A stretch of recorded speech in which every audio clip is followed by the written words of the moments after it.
Hello everyone, welcome back to the channel War Horizon. Please subscribe and like my videos. Today we dive into a dramatic and fictional turning point in the ongoing conflict.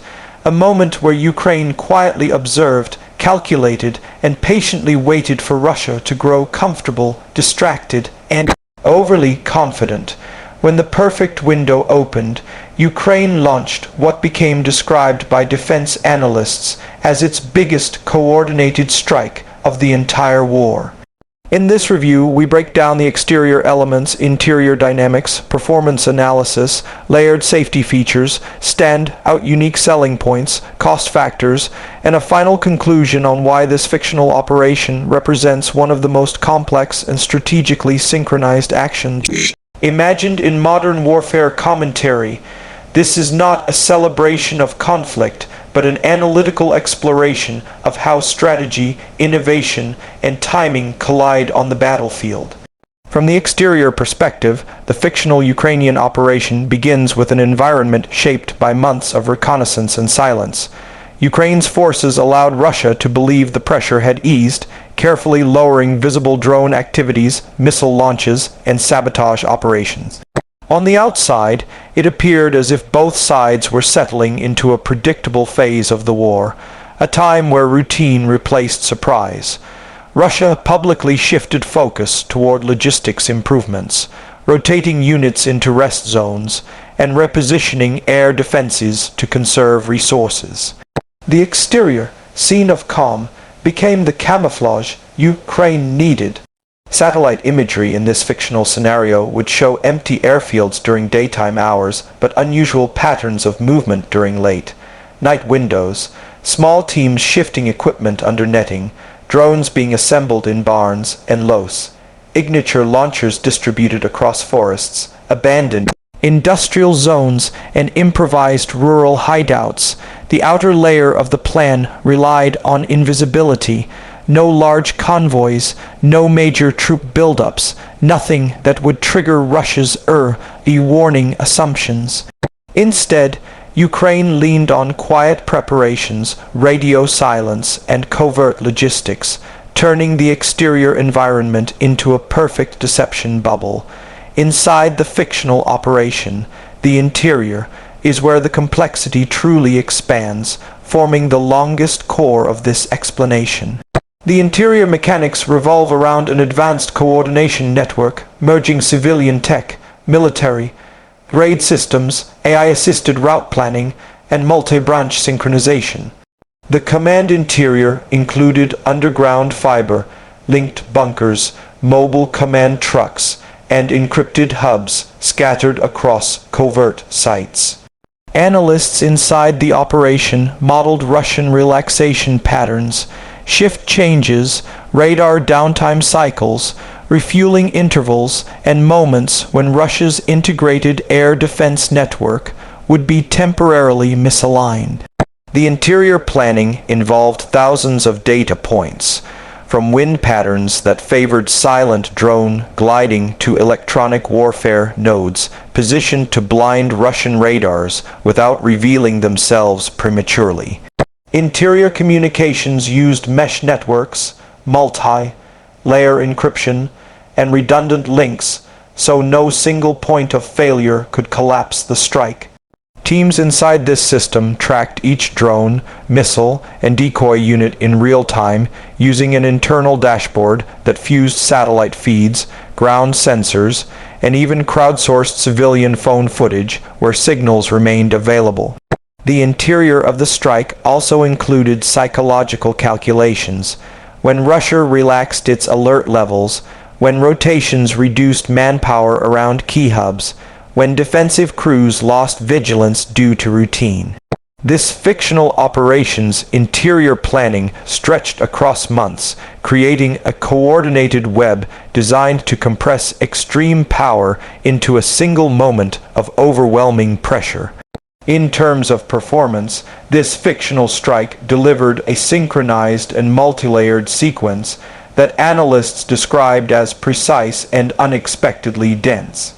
Ukraine launched a combination of long-range drones, decoy aircraft, anti-radar munitions, cruise, style improvised weapons, and loitering systems designed to hit in waves.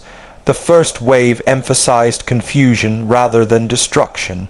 Dozens of drones swarmed radar zones, forcing Russian crews to activate defenses and give away positions.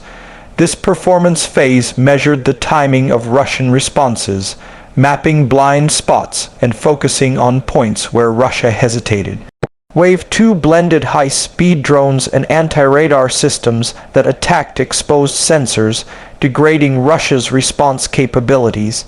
Once gaps opened, Wave 3 targeted key logistics nodes, fuel depots, ammunition yards, airfield runways, and communication towers, crippling Russia's performance capacity. The fictional strike hit with enough precision that even when Russia tried to counterattack, its systems triggered late or misidentified Ukrainian assets. The performance of the entire operation demonstrated not brute force but orchestration. Drones flying at multiple altitudes, unpredictable speeds, offset approach angles, and coordinated AI-driven swarm logic. Each asset performed its specialized role, producing an effect far larger than their individual capabilities. Safety features within this fictional scenario focused on minimizing Ukrainian losses, preventing civilian harm, and reducing misfires. The operation incorporated multi-stage verification for targets, cross-checking signals from various sensors to ensure accuracy. Many drones were programmed with fail-safes. If communication was lost or GPS spoofing was detected, the drones would either return home or self-neutralize to avoid unintended damage. Ukrainian teams used geofencing to prevent drones from drifting into populated civilian sectors. Redundant communication links ensured crews could abort missions instantly if the situation changed or if Russian units relocated unexpectedly. Electronic warfare units were calibrated to minimize broad-spectrum interference to avoid disrupting civilian communications. Even during intense fictional operations, safety design focused on precision, control, and responsible targeting. Drones were equipped with low-yield warheads tailored for infrastructure points instead of wide-area effects to prevent collateral harm. Safety officers inside command hubs monitored real-time feeds and held the authority to pause segments of the operation if risk thresholds were exceeded. These fictional safety measures ensured operational discipline even during high-pressure moments. Unique selling points of the fictional operation center on timing, deception, and technological innovation. The first USP is strategic patience. Ukraine waited for an exact behavioral shift in Russia rather than attacking impulsively. The second is stealth logistics, distributing drones and launchers in tiny batches across massive territory, so detection became nearly impossible. The third USP is hybrid AI integration. Algorithms calculated routes, predicted Russian reaction times, and adjusted missions mid-flight based on real-time data. Fourth is adaptability.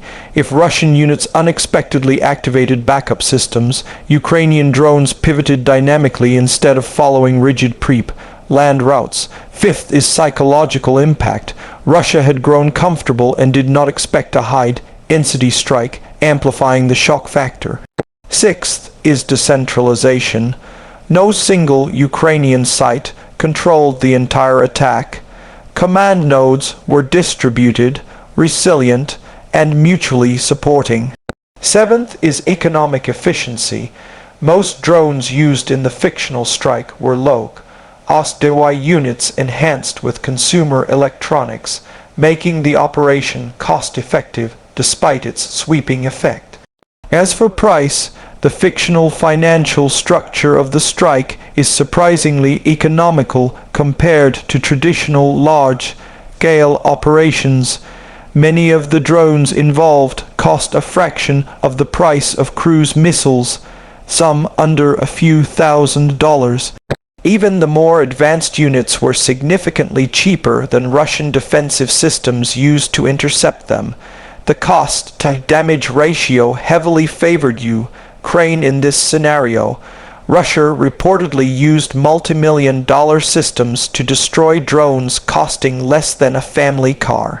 The decentralized production model reduced overhead. Small workshops, volunteer engineers, and modular 3D printed components all contributed to low manufacturing expenses. Electronic warfare equipment, though more costly, was used sparingly and strategically to maximize its efficiency. The fictional budget made the operation accessible, scalable, and repeatable, amplifying the strategic value Ukraine extracted from every dollar spent. In conclusion, this fictional depiction of Ukraine's largest strike demonstrates how modern warfare is no longer defined solely by heavy equipment or massive troop formations, but by intelligence, timing, and technological creativity. Ukraine's strategy of waiting for Russia to relax turned complacency into vulnerability.